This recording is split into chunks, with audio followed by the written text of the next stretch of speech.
Hello friends, तो आज के इस वीडियो में हम क्लास 10th के सब्जेक्ट साइंस के झारखंड बोर्ड के सेकंड टर्मिनल एग्जामिनेशन के मॉडल क्वेश्चन पेपर को सॉल्व करने वाले हैं। तो आज का सेट हमारा 3 है। सेट 1 और सेट 2 को हमने सॉल्व कर लिया था। तो जिन्होंने भी पहली वाली वीडियो नहीं देखी है वो ऊपर आई बटन पे क्लिक करके या फिर नीचे डिस्क्रिप्शन में आपको लिंक मिल जाएगी, आप वहाँ से देख सकते हैं। तो चलिए क्वेश्चन को सॉल्व करते हैं। क्वेश्चन हमारा है, क्वेश्चन नंबर 1 में हमें कहा गया है विभवांतर की एसआई इकाई क्या है।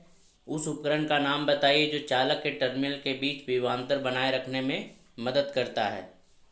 फिर इसी तरह से और भी सारे क्वेश्चन है, देख सकते हैं। तो मैंने इसका पीडीएफ बना लिया है, चलिए इसका आंसर देखते हैं। तो यहाँ पे आप आंसर देख सकते हैं। तो जिनको भी ये पीडीएफ चाहिए वे हमें इंस्टाग्राम पे फॉलो कर मैसेज कर सकते हैं, वहाँ से आपको पीडीएफ मिल जाएगी। इंस्टा आईडी मेरी जो है यहाँ पे शो हो रही होगी, वहाँ पे आप हमें मैसेज कर सकते हैं। तो इसका क्वेश्चन नंबर 1 का आंसर है कि विभवांतर की एसआई यूनिट जो है वोल्ट है। इसे वी अक्षर से निरूपित किया जाता है। और बैटरी जो है चालक के टर्मिनल के बीच विभवांतर बनाए रखने में मदद करता है। क्वेश्चन नंबर 2 में हमें दिया गया है एमीटर का प्रयोग कौन सी भौतिक राशि मापने में की जाती है। इसे विद्युत परिपथ में किस तरह से संयोजित किया जाता है। तो इसका आंसर है कि एमीटर का प्रयोग जो है विद्युत धारा यानी कि करंट मापने में की जाती है और इसे विद्युत परिपथ में श्रेणी क्रम में हम लोग संयोजित करते हैं। क्वेश्चन नंबर 3 हमें दी गई है सोल्डर जो एक मिश्र धातु है वह किन किन धातुओं से मिलकर बना होता है, देख सकते हैं। तो सोल्डर आपको पता है, सोल्डर जो है लेड यानी सीसा और टीन से मिलकर बना होता है, जो कि एक मिश्र धातु है जो सोल्डरिंग करने में हमारी हेल्प करती है। तो क्वेश्चन नंबर 4 में हमें दी गई है निम्नलिखित में से कौन से यौगिक समजातीय श्रेणी के यौगिक होंगे। इनमें इन चारों में से हमें जो है समजातीय श्रेणी के यौगिक ढूंढनी है। तो यहाँ पे ये जो CH4 है और ये जो C2H6 है, CH4 और C2H6 ये हमारे जो हैं समजातीय श्रेणी के यौगिक होंगे, क्योंकि ये एल्केन ग्रुप में आते हैं। ये जो है फॉर्मूला CnH2n+2 को फॉलो कर रही है।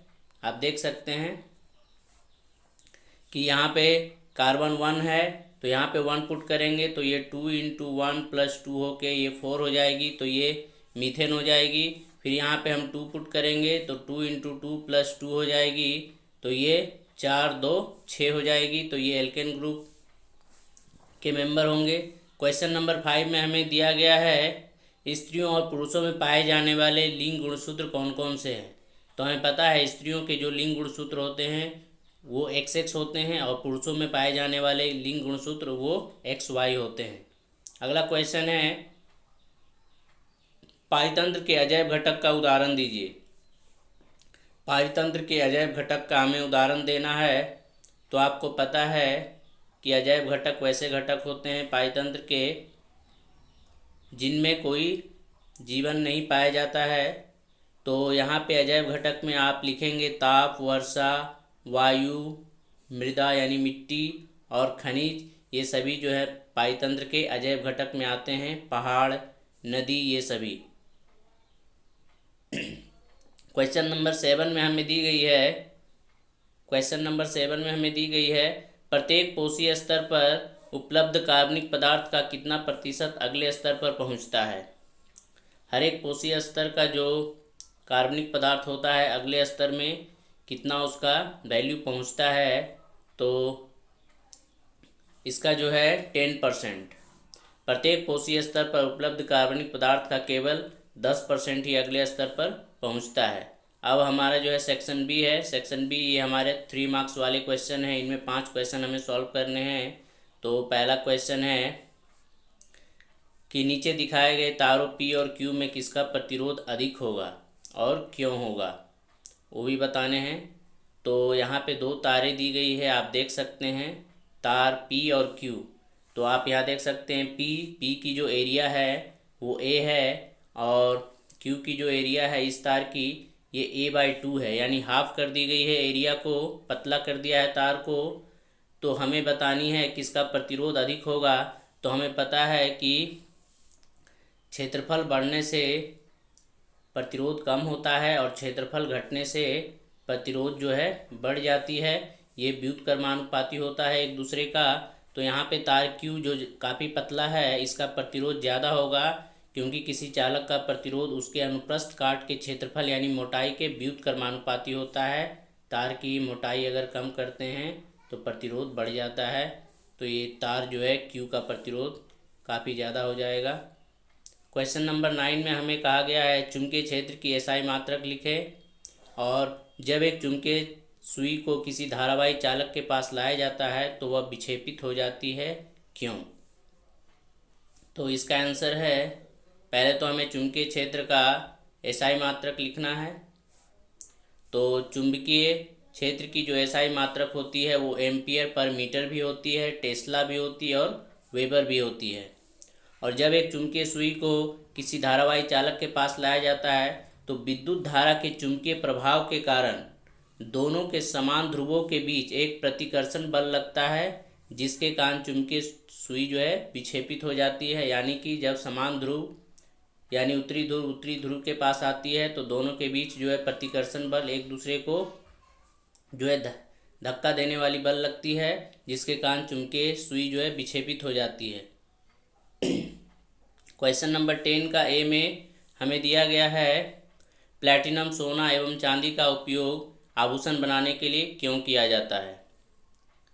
तो इसका आंसर है कि प्लैटिनम, सोना एवं चांदी का उपयोग आभूषण बनाने में इसलिए किया जाता है क्योंकि ये धातुएं वायु, आर्द्रता और अम्लों से शीघ्र संक्षारित नहीं होते हैं। ये जल्दी खराब नहीं होते हैं धातुएं, और साथ ही इसकी धात्विक चमक भी लंबे समय तक बनी रहती है, संक्षारित नहीं होते हैं, जिस वजह से इनके जो चमक होते हैं काफ़ी टाइम तक जो है बनी रहती है, जिस वजह से इनका इस्तेमाल होता है। और साथ ही ये धातुएं सर्वोत्तम आघातवर्ध और तन्य भी होती है। आघातवर्ध का मतलब इसे जो है पीट कर बहुत ही पतली चादर के रूप में बनाई जा सकती है, और तन्य का मतलब होता है इसे जो है खींच के पतले तारों के रूप में भी बनाई जा सकती है। इसलिए इनका उपयोग आभूषण बनाने में किया जाता है, क्योंकि हमें छोटे से छोटे, पतले से पतले आभूषण बनाने की ज़रूरत पड़ती है। अगला है बी, सबसे अधिक कठोर प्राकृतिक पदार्थ का नाम बताइए। सबसे अधिक प्रकृति में पाए जाने वाले कठोर पदार्थ क्या हैं? तो वो आपको पता है, हीरा दुनिया का सबसे कठोर पदार्थ होता है। इसका इस्तेमाल बहुत सारी चीज़ों को काटने में किया जाता है इसके हार्डनेस की वजह से। क्वेश्चन नंबर 11 में हमें दी गई है निम्नलिखित यौगिकों की संरचना बनाएं। संरचना बनाना है हमें मेथनॉल का, फॉर्मल्डिहाइड और एसिटिक अम्ल का। तो यहाँ पे मैंने बना रखा है। तो सबसे पहला है मेथनॉल। तो मेथनॉल का आपको जो है रासायनिक सूत्र पता होना चाहिए। तो मेथनॉल अल्कोहल ग्रुप का है। तो मेथनॉल की जो फॉर्मूला होगी, रासायनिक सूत्र होंगे वो CH3OH होंगे। यहाँ पे देख सकते हैं CH3OH। और जब इनका हम संरचना सूत्र बनाएंगे तो ये संरचना सूत्र इस तरह से बनेगी। आप यहाँ देख सकते हैं, एक C लेना है तो C के 4 बॉन्ड होते हैं, 3 बॉन्ड में हाइड्रोजन होगी और एक बॉन्ड के साथ OH इसका प्रकार्यक समूह होगा। दूसरा है फॉर्मल्डिहाइड। तो ये एल्डिहाइड ग्रुप का है, जिसका रासायनिक सूत्र HCHO होता है। तो इसका रासायनिक संरचना जब हम देखेंगे तो HCHO होता है। तो आपको इस तरह की संरचना बनानी होगी। एक कार्बन लेनी होगी, कार्बन से एक हाइड्रोजन, 2 हाइड्रोजन इस साइड निकालने होंगे, और ये जो ऑक्सीजन है उसे डबल बॉन्ड के साथ रखने होंगे।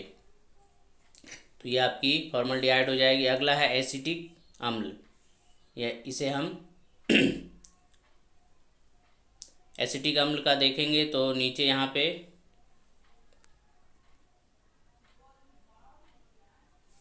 एथनोइक अम्ल भी इसे हम कहते हैं। तो आपको जो है इसका फॉर्मूला हो जाएगा CH3COOH।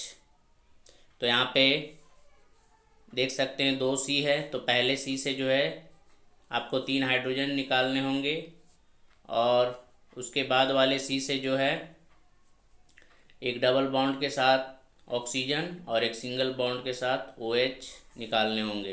तो यहाँ पे आप देख सकते हैं, तो ये आपकी एसिटिक अम्ल की संरचना हो जाएगी।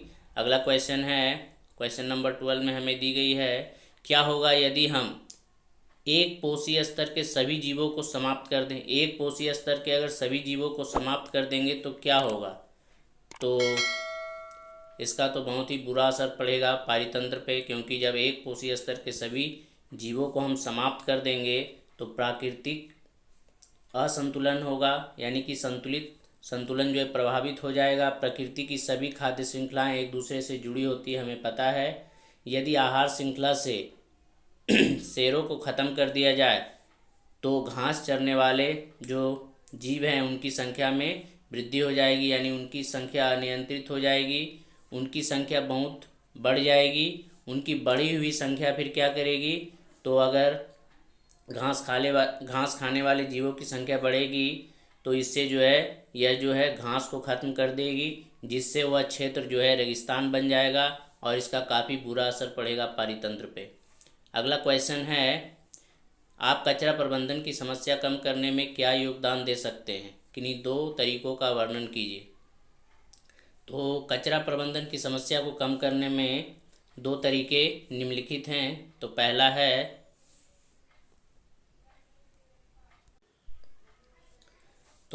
है अजैव निम्नीकरणीय पदार्थों जैसे कि प्लास्टिक, पॉलीथीन आदि के उपयोग को बंद करके इसके जगह पे जैव निम्नीकरणीय पदार्थ जैसे कि कागज़, मिट्टी आदि की बनी वस्तुओं का हम उपयोग करेंगे।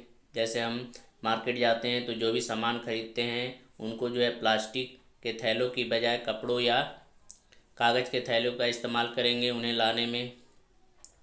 दूसरा है कचरे का पुनः चक्रण करके पुनः उपयोग में लाएंगे। तो कचरे का पुनः चक्रण करेंगे और फिर से उन्हें हम इस्तेमाल में लाएंगे। ये कुछ तरीके हैं जिनसे हम जो है इन कचरों से होने वाली समस्या को कम कर सकते हैं।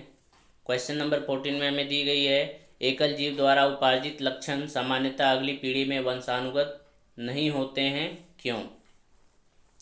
तो इसका आंसर है कि एकल जीव द्वारा उपार्जित जो लक्षण होते हैं सामान्यतः अगली पीढ़ी में वंशानुगत नहीं होते हैं, क्योंकि एकल जीव द्वारा जो उपार्जित लक्षण होते हैं कायिक ऊतकों में होने वाले परिवर्तन लैंगिक कोशिकाओं के DNA में नहीं जा सकते हैं। इस वजह से यह लक्षण जो है वंशानुगत नहीं होते हैं।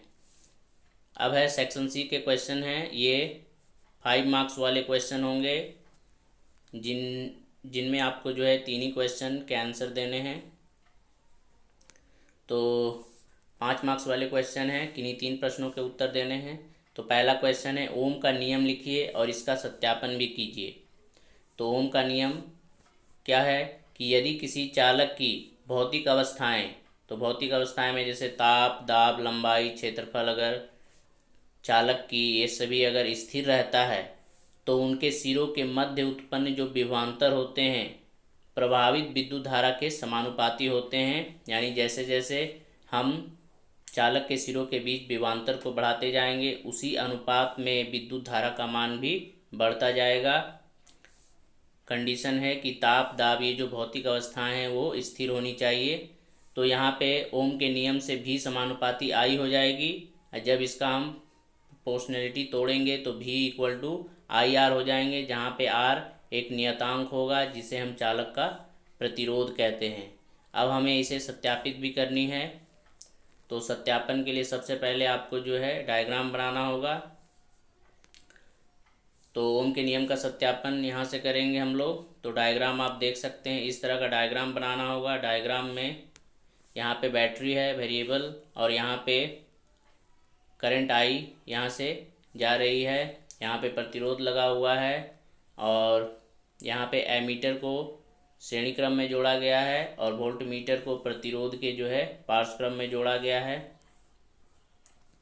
अब चलिए इसे सत्यापित करते हैं। तो सबसे पहले आपको चित्र के अनुसार जो है एक बैटरी, धारा नियंत्रक, एमीटर को श्रेणी क्रम में तथा वोल्ट मीटर को समांतर क्रम में जोड़ लेना है। फिर चालक तार में विभिन्न मान की धाराएं प्रवाहित करनी है। अलग अलग मान की धाराएं जो है चालक तार से प्रभावित करेंगे और एमीटर से इसका पठन जो है नोट करेंगे एमीटर पे, तथा धारा के संगत विभवांतर जो आ रही है उसे हम वोल्टमीटर से नोट करेंगे। और हम देखेंगे कि जिस अनुपात में हम विभवांतर बढ़ाते जाते हैं ठीक उसी अनुपात में धारा का मान भी बढ़ता जाता है। और जब हम विभवांतर और धारा के पाठ्यांक के मध्य ग्राफ खींचते हैं तो हमें एक सरल रेखा प्राप्त होती है। अतः इससे सत्यापित होता है कि चालक में विद्युत धारा उसके सिरों के बीच के विभवांतर के समानुपाती होता है। जैसे जैसे विभवांतर की वैल्यू बढ़ती जाती है उसी अनुपात में धारा का मान भी बढ़ता जाता है। तो इसका जो विभवांतर और धारा की जो ग्राफ बनेगी वो एक सरल रेखा देगी, लीनियर। इसी से सत्यापित होगा कि जो है विभवांतर बढ़ने के साथ साथ विद्युत धारा का मान भी उसी अनुपात में बढ़ता जाता है। इसीलिए यहाँ पे ये जो लाइन मिली है एक सीधी रेखा मिली है, नहीं तो आपको एक वक्र रेखा मिलेगी अगर ऐसा नहीं होगा तो। फिर अगले क्वेश्चन में देखेंगे, क्वेश्चन नंबर 16 में हमें दी गई है 4 प्रतिरोध हमें दी गई है, 4 ओम, 8 ओम, 12 ओम और 6 ओम। और पूछा गया है कि इन्हें कैसे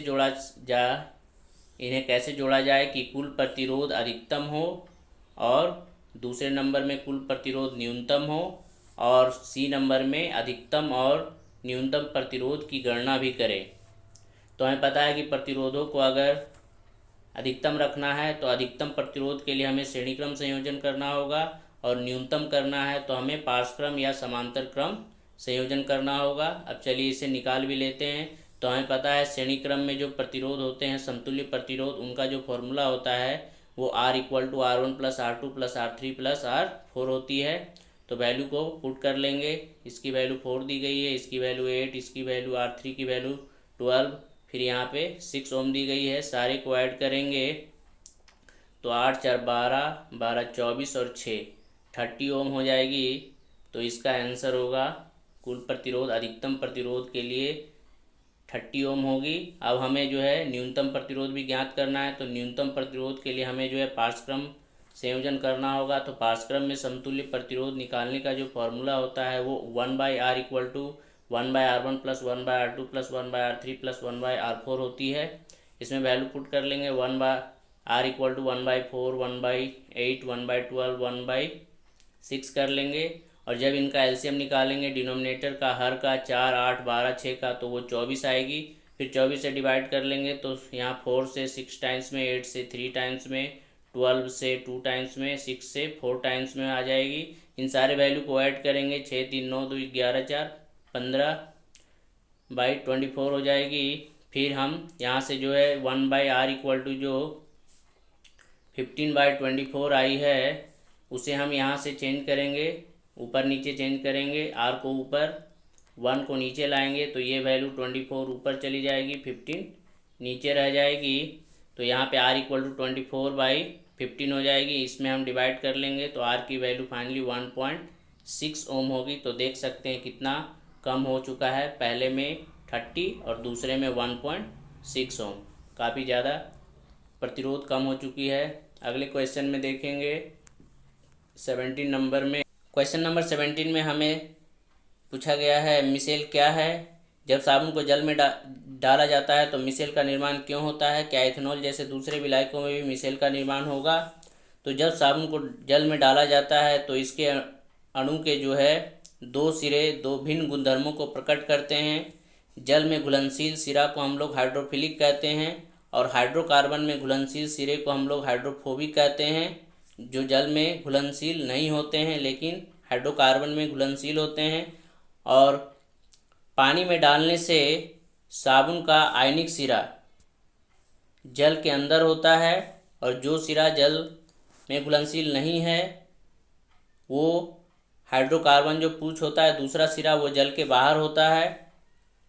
ऐसे अणुओं का बड़ा समूह बनने के कारण होता है जिसमें हाइड्रोफोबिक पूंछ बड़े समूह के भीतरी हिस्से में होता है, जबकि उसका आयनिक सिरा बड़े समूह की सतह पर होता है। इस वजह से मिसेल का निर्माण होता है। फिर पूछा था क्या इथेनॉल जैसे दूसरे विलायकों में भी मिसेल का निर्माण होगा, तो नहीं, एथेनॉल जैसे दूसरे विलायकों में मिसेल का निर्माण नहीं होगा, क्योंकि साबुन एथेनॉल जैसे दूसरे विलायकों में घुल जाता है। तो घुलने की वजह से मिसेल का निर्माण नहीं होगा, क्योंकि वो पूरी तरह से एथेनॉल में घुल जाता है। अगला क्वेश्चन है वंशानुगत लक्षण से आप क्या समझते हैं। तो वंशानुगत लक्षण ऐसे लक्षण होते हैं जो आनुवांशिक रूप से निर्धारित होती है। मेंडेलियन आनुवांशिकी के नियम के अनुसार वंशानुगत जो लक्षण होते हैं उस लक्षण को माता पिता से संतानों में जीन के माध्यम से पारित किया जाता है, भेजा जाता है। क्वेश्चन नंबर बी में हमें दिया गया है, 18 का बी भी है। मेंडल के प्रयोग से कैसे पता चला कि विभिन्न विकल्पी लक्षण स्वतंत्र रूप से वंशानुगत होते हैं।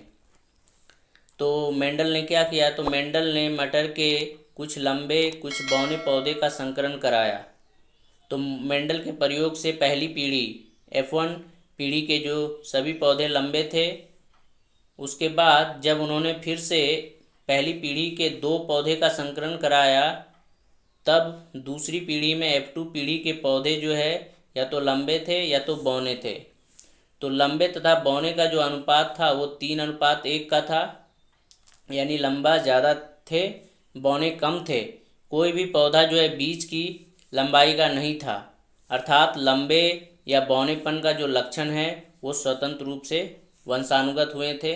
तो इस प्रयोग के आधार पर हम कह सकते हैं कि जो है विभिन्न विकल्पी लक्षण जो है स्वतंत्र रूप से वंशानुगत होते हैं।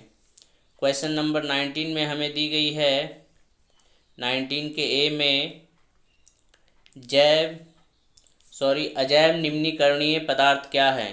तो वे पदार्थ जो जैविक प्रक्रमों द्वारा अपघटित नहीं होते हैं, यानी कि सड़ते गलते नहीं हैं, उन्हें हम अजैव निम्नीकरणीय पदार्थ कहते हैं। जैसे कि प्लास्टिक, रबर, थर्मोकोल, ये सभी जो हैं अजैव निम्नीकरणीय पदार्थ हैं। दूसरा है हमारे द्वारा उत्पादित जो अजैव निम्नीकरणीय कचरे होते हैं उनसे कौन कौन सी समस्याएं उत्पन्न होती है। तो इनसे जो है अनेक समस्याएं उत्पन्न होती है। उनमें से पहला है नाले नालियों में अवरोध उत्पन्न होता है, यानी कि जाम हो जाती है नालियाँ, जिस वजह से नालियों के जो पानी होते हैं बारिश के मौसम में वो जो है पूरे शहर में फैल जाती है। दूसरा है जल का प्रदूषण, वायु का प्रदूषण और मृदा का प्रदूषण होता है। तीसरा है प्लास्टिक जैसे पदार्थों को निगल लेने से शाकाहारी जीव जंतुओं की जो है मृत्यु हो जाती है। जितने भी जानवर हैं शाकाहारी वो जो है इन कचरों को अगर खा लेते हैं प्लास्टिक वगैरह, तो उनकी जो है मृत्यु हो जाती है, क्योंकि वे उन्हें पचा नहीं पाते हैं। उसके बाद चौथा है मानव शरीर में जैव आवर्धन होता है इन कचरों से। तो जैसे कि हम फसलों पे जो कीटनाशक का प्रयोग करते हैं तो वो भी कचरा जो है एक अजैव निम्नीकरणीय कचरा ही होता है। तो जब हम पौधों पर इसका इस्तेमाल करते हैं तो वे जो है पौधों के जरिए जो है मानव के शरीर में इनका जो है आवर्धन यानी कि जमना शुरू हो जाता है, जिसे हम जैव आवर्धन कहते हैं। फिर अगला है पारिस्थितिक संतुलन में अवरोध होता है। प्राकृतिक जो संतुलन है उनमें रुकावट पैदा होती है। जैसे कि अगर भूमि के एक लेयर पे अगर सारे प्लास्टिक दब जाते हैं मिट्टी के अंदर, तो अगर बारिश होती है तो बारिश होने की वजह से बारिश का जो पानी होता है वो ज़मीन के अंदर नहीं सोख पाती है, ज़मीन उसे नहीं सोख पाता है प्लास्टिक की वजह से, जिस वजह से ग्राउंड वाटर रिचार्ज यानी भूमिगत जो जल होते हैं उनका जो है रिचार्ज नहीं हो पाता है, और ये सारे पानी जो है बह के नदी नालों में चले जाते हैं, और फिर फाइनली जो है गर्मियों के मौसम में ये ऊपर चली जाती है। ये जो है ग्राउंड वाटर रिचार्ज इससे नहीं हो पाती है। तो ये हमारा सारा क्वेश्चन ख़त्म हो चुका है। तो उम्मीद है ये वीडियो पसंद आई होगी। अगर वीडियो अच्छी लगी हो तो इसे लाइक और शेयर करें, और हाँ, चैनल पे जो भी नए हैं चैनल को सब्सक्राइब करना ना भूलें। मिलते हैं नेक्स्ट वीडियो में, तब तक के लिए bye bye. Thanks for watching and take care.